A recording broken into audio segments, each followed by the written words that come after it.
It's the Score North Twin Show.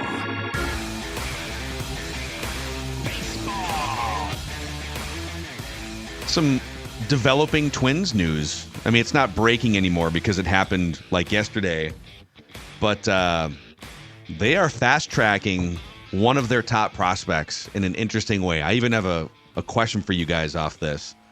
And our guy, Trevor Plouffe, speaking truth yesterday, has made some waves across the internet. Trevor Plouffe Tuesdays on the Score North Twin Show. Just his comments about Royce Lewis and how if he were running the team, he would not have moved him to second base. But we can get to all that stuff, a random twin. But a cheers to our friends at Padres, Judd Zulgad. A great place to try an ice Irish red, maybe an Irish lager. Yes. Irish and UK classics, and they are fantastic.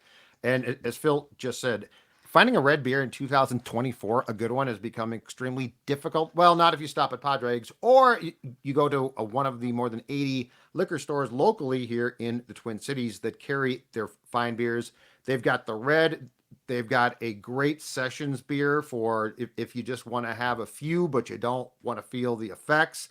Padres is the new beer of Sportsnet. I'm going to tell you right now, it's football season, so stock up now. Get them in the fridge those fall Saturdays and Sundays. That red is a perfect beer for fall. Padres, check them out. They are basically brewing beer that tastes like beer. And ladies and gentlemen, that's not something that you find consistently. Again, available in more than 80 liquor stores in the metro. Find them on Facebook or Instagram or on their website, Padrigs, PADRAIGS.com. Thanks to Padrigs for sponsoring us.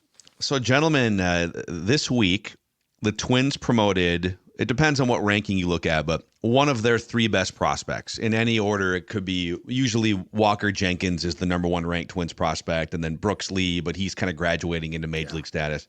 Yep. And Emmanuel Rodriguez is the 21-year-old Dominican outfielder that's been climbing the Twins system here. 21 years old. He'll turn 22 in February. He's a left-handed hitting and throwing outfielder who can play some center field. Extremely athletic. Before the season, Baseball America ranked him as the 53rd prospect in all of baseball.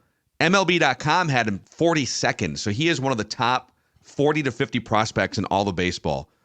And after absolutely crushing Double-A pitching in 37 games, he had some injury stuff, and Dex can speak on whatever he knows, but Double-A Wichita, this dude had a 1,100 OPS in 170 plate appearances, stealing bases, hitting for power, a 479 on-base percentage. And the Twins said, okay, 21-year-old, enough of that Double-A for you. We're going to promote you at the very end of the Triple-A season here to St. Paul. But this dude is, like, for sure consider him for 2025.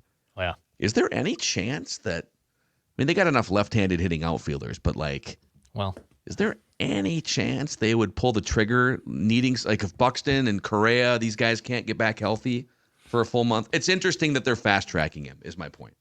The only bummer is, I believe this is correct, he can't be activated to the postseason roster. Because it's after September 1st. Yeah. It's after September 1st. So even if he gets a cup of coffee with the big league club, we won't be able to see him in October.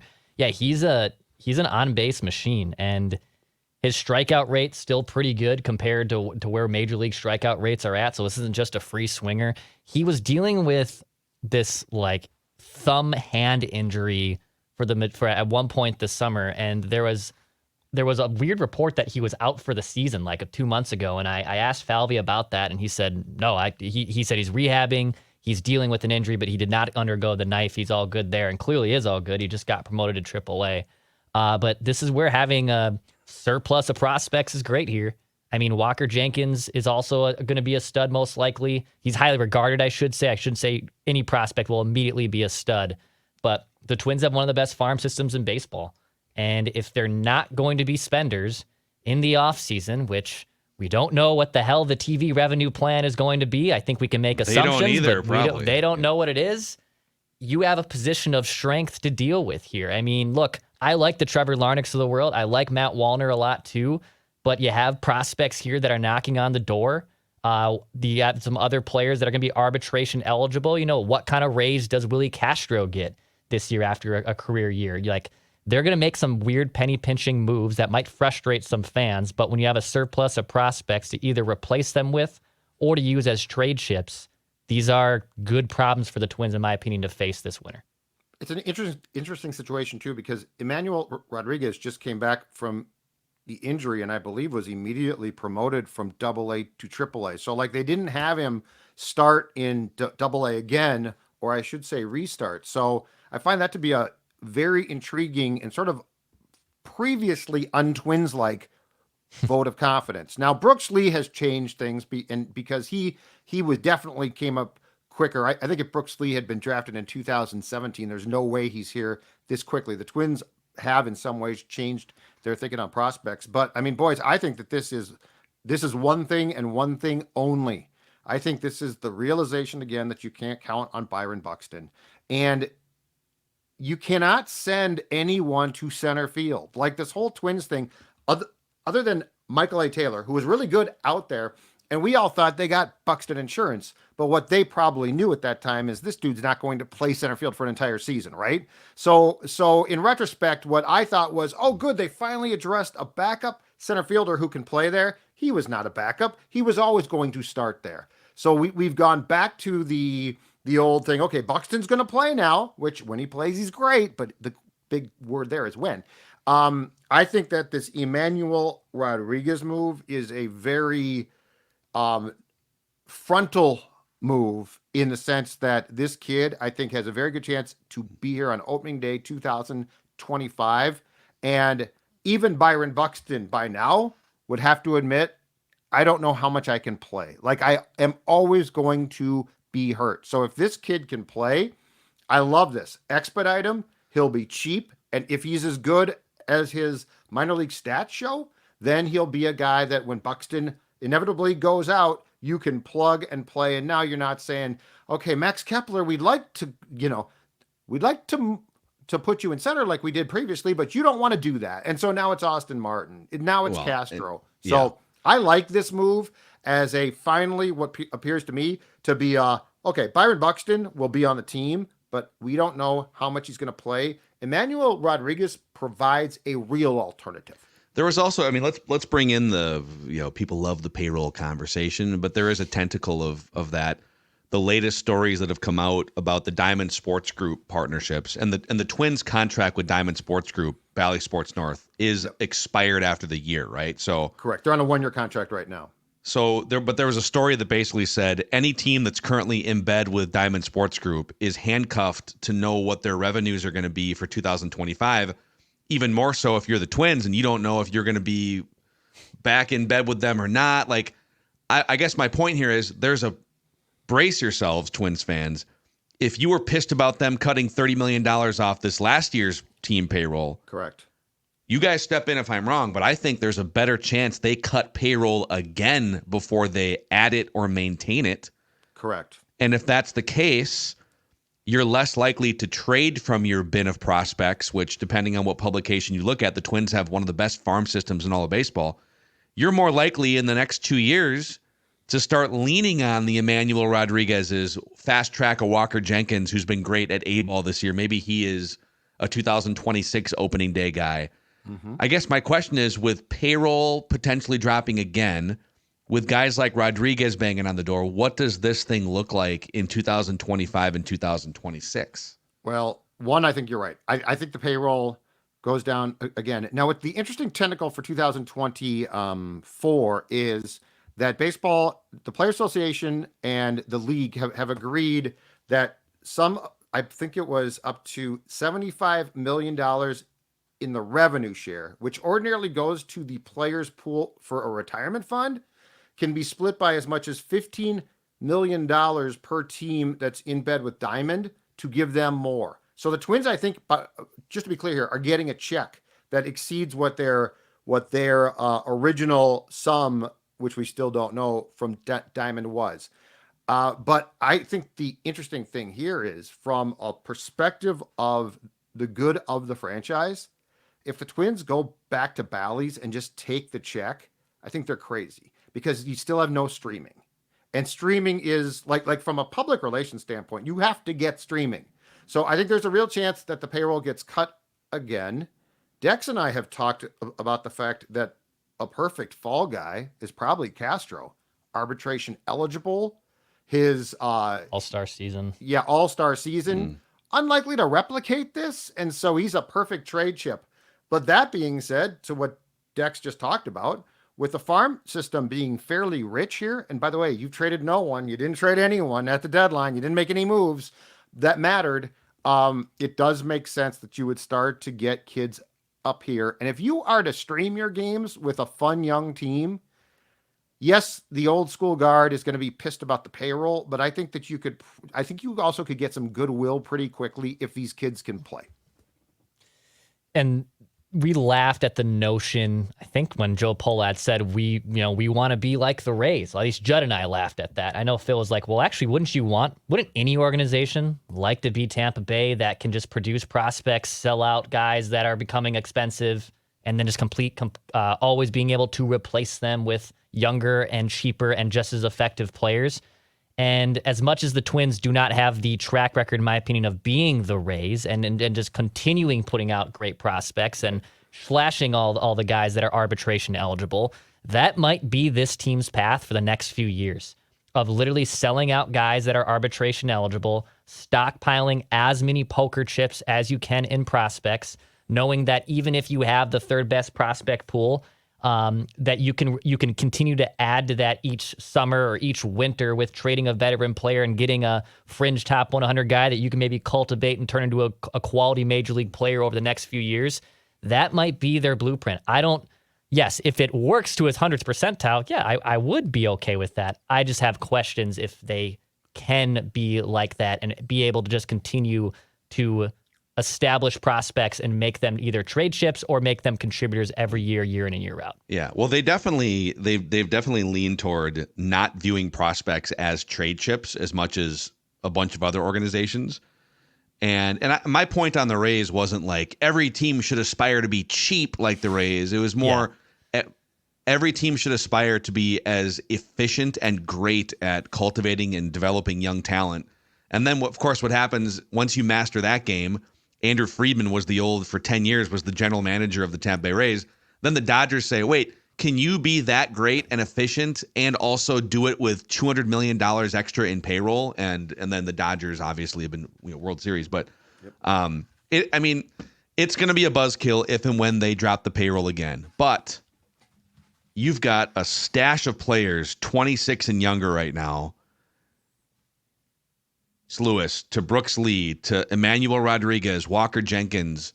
Even Jose Miranda is 26 and Matt Wallner is 26. So there is something to be said for just leaning into that going into 2025, even though it's not going to make the fan base very happy.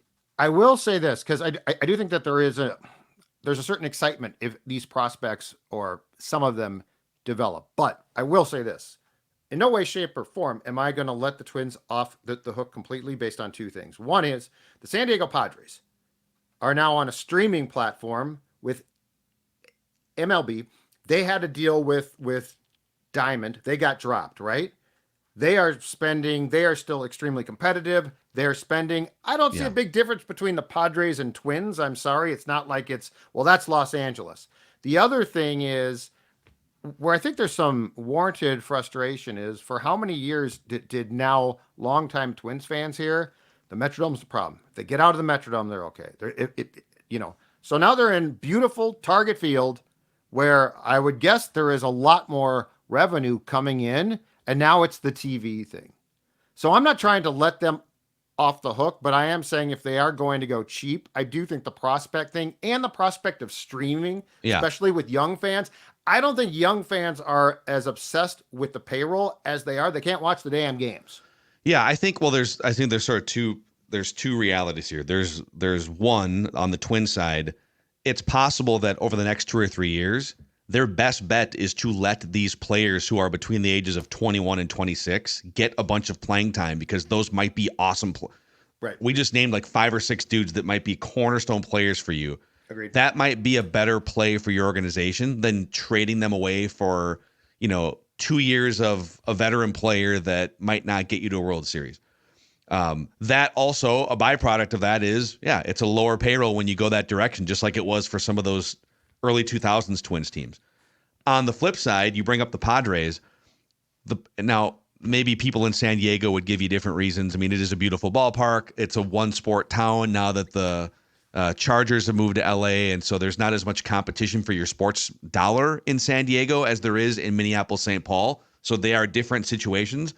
But the Padres ownership putting out the notion that they're going to be aggressive and spend and maybe take a loss. And at one point in 2023, they had one of the 3 highest payrolls in baseball. It was like a $230 million payroll. Right. Even stripping it down to $160 million, according to Baseball Reference, is $30 million more than the Twins payroll this year. So by telling the fans over the last 4 or 5 years, we are going to be aggressive, we're going to try and win now, we're going to spend beyond our means, and we're going to make aggressive trades and send prospects out for veteran players. Yep. Well, they've yet to win 90 games doing it that way. Right. They've yet to go to the World Series. But guess what?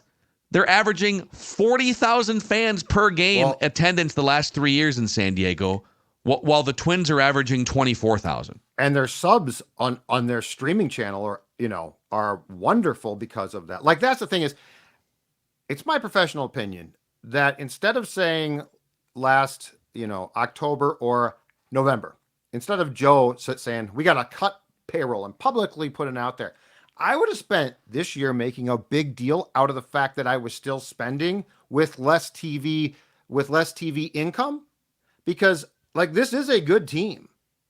Like, it's not like it's a dumpster fire team where it's like, well, who cares, right? So like, I think and I know that year after year after year, you don't want to lose money, but I think that the play this year should have been, hey, we're still going to spend because we just want a playoff game. We want a playoff series. So like, I find a lot of fault here, but the prospect thing, if you think about it, does excite you. Yeah. Looking at just the 2025 payroll. So right now the Twins have $114 million contributed to their 2025 payroll. And the following players are arbitration eligible, at least starting in their first year, if not their second or third year. Yeah. Duran's arbitration eligible next year. Griffin Jax is arbitration eligible next year. Bailey Ober and Joe Ryan are arbitration eligible. Willie Castro will be in his last year of arbitration before hitting free agency. There's a lot of guys that are going to be due. You might not think their salary as one person is a lot, but you add all those guys up, and that will likely exceed the 130 that they have committed to this season with all those guys that are arbitration eligible. So, yeah, if anything, I don't see the payroll going up above 130. So at that point, trades are probably going to have to be made to make some cost-cutting moves. Yeah. Mm-hmm. So just obviously this all sort of sparked from the Twins promoting one of their top prospects, and that's going to be Emmanuel Rodriguez, a guy to keep an eye on. And by the way, just like if you can find video of him taking at bats, the way that he takes at bats, just like it's pretty cool. This sort of patient but powerful lower base. Baseball. Dude, the lower base is so important. Lower base. Especially with the young Love player. lower Lower base, lower dude. base. Like Brooks Lee's got lower base sometimes. Yeah, dude. You guys want to do a random twin of the week here before we peace out? Let's do it. A battle of historical wits. By the way, this random twin is presented by the Renaissance Festival. We're giving away a 4-pack of tickets to the Minnesota Renaissance Festival on the Score North app. You can just go in, Score North app, listener rewards, and you can win a 4-pack of tickets. The Minnesota Renaissance Festival open weekends through September 29th. Baseball. So it's Judd's turn to throw out the clues here, and Declan and I will do battle. Historically, I have 20 wins. Declan has 18. Judd has 15. Yeah, Declan has 4 wins in a row. Nick Blackburn, Josh Willingham, Burt Blyleven, and Sergio Romo. Judd will throw out clues. Each one of us gets to yell out guesses whenever we want. If one of us hits a third strike, the other one wins automatically. No Googling. You may Control F search to see if we've done a particular guess in the past or not. We ready? Let's do it. Yeah. This random twin is from Evergreen, North Carolina. beautiful small town of Evergreen. He was drafted by the Reds and Angels, but never signed with those teams. So originally drafted by Cincinnati, by the Angels, and never signed with those teams. But he was then drafted by the Yankees and did start his career with that organization. This random twin would go on to play 1,709 career games. Woo-wee! Long in the tooth. It's a lot of games. You said 100. 709. 1709. In that time, in his big league career, he totaled 5,115 official at-bats, so not plate appearances, 5,115, and belted 11 home runs. Woo-wee. Long in the tooth, but not much power. Wow. This random twin came to the organization as a free agent. That's an insane amount of at-bats without Yeah. hitting a home run. Yeah. Came to the Twins as a free agent. He was, signed with Twins as a free agent. Little context on time here. This random twin was on the roster in the 1991 World Series, but did not play On the Twins roster? on the roster. On the roster. Okay.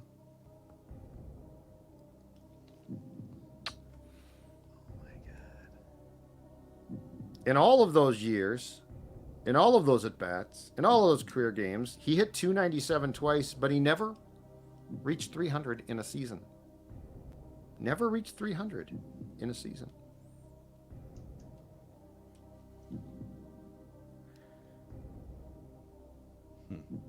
We're going to go through the laundry list of his organizations that he played for, his franchises. Bounced around quite a bit throughout this career of his. As I said, he started with the Yankees. Then it was Cleveland. Then made a trip north of the border to Montreal. Then back down south to Atlanta, over to Boston, over to Texas, through Minnesota, north of the border to Toronto, Jeez. and then finished. His last team was the Dodgers. I will say this, he had 2 stints with the Braves. So he went Dodgers and then Braves again. Good God, that's a lot of teams. Wow. 11 home runs and 5,000 at-bats. Okay, I don't think this is right, but I'll fire off a guess. I have one too. Is it Lenny Webster? No. Okay. I don't feel good about this guess, actually. Do you want me to keep going? Or do you want Yeah, to keep I going. mean, yeah. Okay, his longest stays of all of these teams that he played for were with Atlanta and Cleveland. 2 stints with the Bravos, 4 years total, and then the same consecutively with the then Cleveland Indians. So 4 years with each? Yep. So he played for all of those teams, but his longest stays were Atlanta and Cleveland. Boy, You want to guess? no. Okay. This random twin. Oh, Yeah. My wheelhouse. Do you want to keep going? no, or- this guy hit way more than 11 home runs. The 11 home runs thing is Yep. tripping me up. This random twin in total played 17 seasons, ending in 1999. Only one of them were with the Twins, and it was his second to last stop, so it was the 1998 season. So, Okay. Is it? There's no way it's this guy. He had to have had more than 11 home runs. So only one season with the Twins. Wait though. And it You was said in- he was yeah, on the yeah, hold 91. on. He was on the He's- roster in the 91 World Series. he didn't clarify which team. I know I didn't. You see He was what on the he ro- Okay, See what he Otis did? Nixon. It's Otis Nixon. Oh, okay. There you go. You got it. I had it a half hour ago. But you tried to pull a fast one. I said he was on the roster. He's on the roster. He didn't He clarify. was on the roster in the 91 World Series. On a roster. Yes, he was on the roster. I had it after the 11 home runs clue. So he couldn't play, yeah. And then I was about to guess Otis Nixon after the 11 home runs clue. Yep. And then you said he was on the 91 World Series roster. Yep, he was. And then I got tripped up. But you said the Twins, and I said the roster. Touche. Otis Nixon, one of the great base stealers in Yeah, I was going to get to 80s that. and I couldn't 90s, right? give that away too quick. Like that was at the end of my notes because that was the giveaway. Did I snipe that, Dex? Were you like hunting around Otis No. Nixon there or no? No, I was not. I was not close. I know Otis the Nixon. name, but I would have never have gotten that. I think even if you gave me the initials, I would have maybe gotten it, but I don't think so. The other thing is, I thought, he was on the World Series roster but didn't play. So I was thinking, They didn't play. Paul Suspended for Sorrento? drugs. Like, was it? Wait, he didn't play in the 91 World Series? He was suspended. Really? Yeah, he had a bad coke problem. Because he had a good season for the Braves. He did. Yeah. I was Oh looking yeah. at that. Oh, 72 stolen the bases. Twins World Series champions have gotten so fortunate. 87 Pendleton and Jack Clark didn't play. Wow. Yeah, And Pendleton Nixon- was the MVP around that time. And Nixon, well, and Pendleton did play in the 91 World Series for the Braves, but Nixon would have been a terror on the base paths and Yeah. was suspended. I mean, those two teams caught huge breaks. Don't tell those guys, though. They won't want to hear it. Smalley didn't like it when I told him in 87 you only won You got because of the lucky. Metrodome. Because of the Metro. You're a horrible road team. The 91 team was way more legit. Yeah. Otis Nixon, man. All right, well, there it is. Declan's 4-game winning streak has been snapped. Just like that. So he will give out the clues. And Judd, it's been about 2 months since Yeah, you why don't you last know? won No, with like, Kenny yeah, Rogers. I know. Yeah. I'm on a skid, okay? I'm on a We'll losing see if you streak. can- you're- I can't you're- get no. 3 wins behind Declan for second, 6 Oh, I behind. can't sing that, or else I could get in copyright trouble. Sorry. Yeah, you got to be careful. People have been clamoring for us to put music back on our podcast. Why can't On we? the Score North Why Twin can't we Show. play music on this show? All right, that's a wrap on the Score North Twin Show, Random Twin of the Week edition. See ya.